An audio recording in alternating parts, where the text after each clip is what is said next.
You think you know Psycho? Well, here's some things you may not have known about Hitchcock's masterpiece. It's not as if she were a maniac, a raving thing. She just goes a little mad sometimes. We all go a little mad sometimes. Psycho is loosely based on the 1959 novel of the same name by Robert Bloch.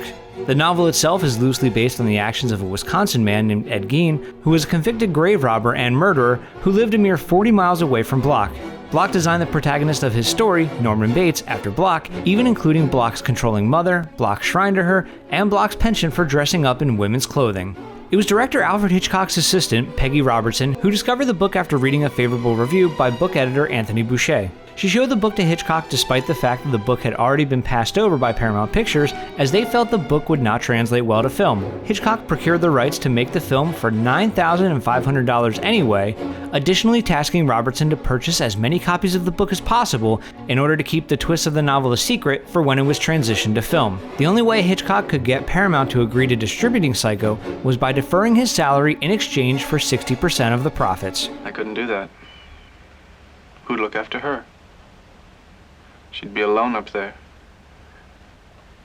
The fire would go out. It'd be cold and damp like a grave.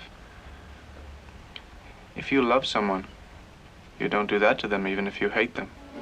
Hitchcock independently funded Psycho for $807,000, which was a small budget even in 1959. The film was shot over 4 months, ending in February of 1960.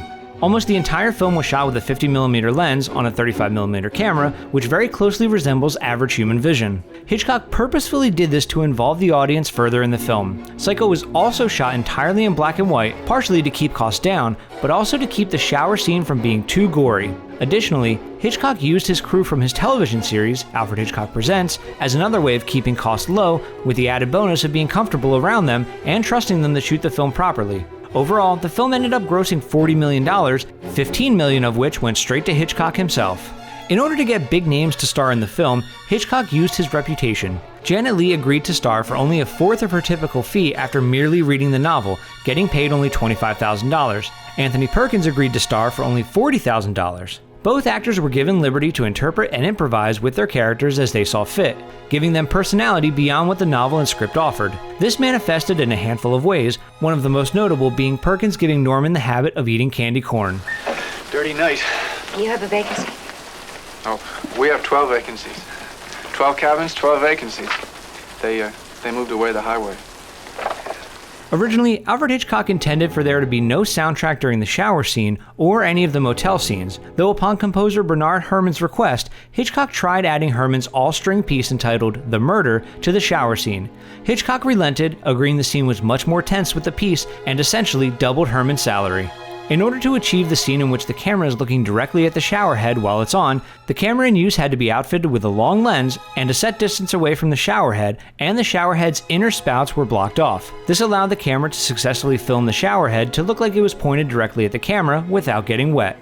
After filming the shower scene, Leigh was so affected by its intensity that she stopped taking showers unless she had to. When she did, she would lock all the doors and windows and leave the bathroom shower door open. She didn't realize how vulnerable and defenseless one is in the shower until she watched the film after its completion.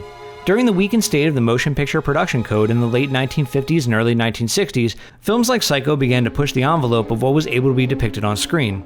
In Psycho's opening scene, the characters Sam and Marion are shown in a romantic setting as lovers in bed, with Marion in her bra. For the time, this was entirely unprecedented and considered extremely taboo. Also taboo, the scene in which Marion flushes torn up paper down a toilet. This was the first time a flushing toilet was shown on mainstream media in the United States and was the cause of much controversy. My name is Arbogast, friend. I'm a private investigator. Where is she, Miss Crane? I don't know you. Why, no, you don't. Because if you did, I wouldn't be able to follow you. During filming, Hitchcock hid several versions of the mother corpse prop for Leigh to find in her dressing room. While Leigh was kept on edge by this, she took it well and understood it as her getting into her character while simultaneously gauging which of the props she had better frightened reactions to and which she thought the audience would be most frightened by. And here's a bonus one. Hitchcock implored theaters to enforce a no late admission policy for Psycho. This was considered rather unorthodox and had been done only once before in France for the film Diabolique. Hitchcock would rather people see the movie in its entirety than show up late and miss Janet Leigh's entire performance and thus feel swindled. Theaters ended up adopting and endorsing this policy once they saw people lined up in droves outside the cinema, as it drummed up excitement and more sales. Additionally, Hitchcock barred Liam Perkins from taking interviews concerning the film, as he feared important plot details might unintentionally be leaked. Critics were forced to see the film with regular moviegoers, as Hitchcock did not provide them with a private advance screening. I'm not even going to swat that fly. I hope they are watching. They'll see. They'll see and they'll know, and they'll say, why, she wouldn't even harm a fly.